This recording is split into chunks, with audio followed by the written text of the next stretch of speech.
आज व्हिडिओ बनवण्याचं कारण असं की आपणा सर्वांना माहीत असलेली जी निफ्टी फिफ्टी आहे त्याच्या मधील जे 50 शेअर असतात ते सतत परफॉर्मन्सनुसार बदलले जात असतात.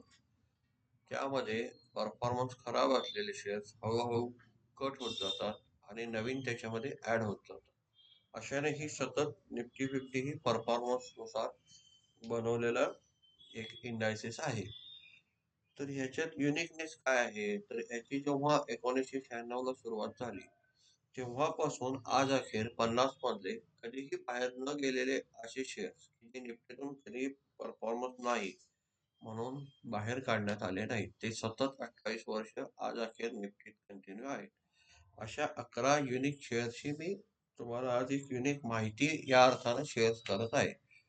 ही शेअर करताना याच्यात तुम्हाला बाय सेल असं रेकमेंडेशन नसून आज मार्केट जेव्हा खूप पडतं तेव्हा चांगले शेअर्स कसे शोधायचे किंवा काय शोधायचे हा प्रश्न असताना सतत निफ्टीत रिटर्न देणाऱ्या आणि निफ्टीत टिकून राहणाऱ्या शेअर्सची ही यादी मी आपल्या सर्वांना एक माहिती म्हणून सांगत आहे.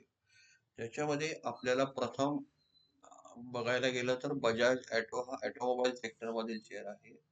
दुसरा असेल HDFC बँक, तो बँकिंग सेक्टर मध्ये आहे.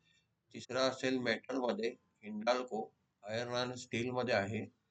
चौथा असेल HUL house hold and personal product मध्ये आहे. परत पुढचा आहे तो ICICI बँक असून त्याच्यानंतर ITC डायव्हर्सिफाईड आहे. त्यानंतर लार्सन अँड टुब्रो आहे.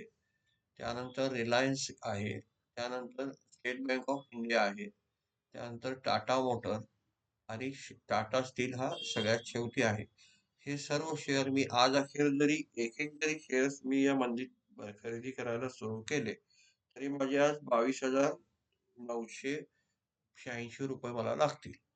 जसजसे ते खाली जातील एकतर काहीतरी मी ऍव्हरेज करू शकतो, नसेल तर वर जाताना सुद्धा ऍव्हरेज करू शकतो.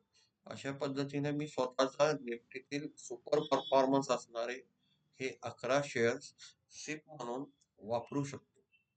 अशी ही युनिक माहिती सांगण्याचा उद्देश असा की निफ्टी 50ची जरी असली 50 शेअरची मिळून बनलेली तरी त्याच्यातून सतत सगळे शेअर्स परफॉर्मन्स नसल्यामुळे राहत नसतात.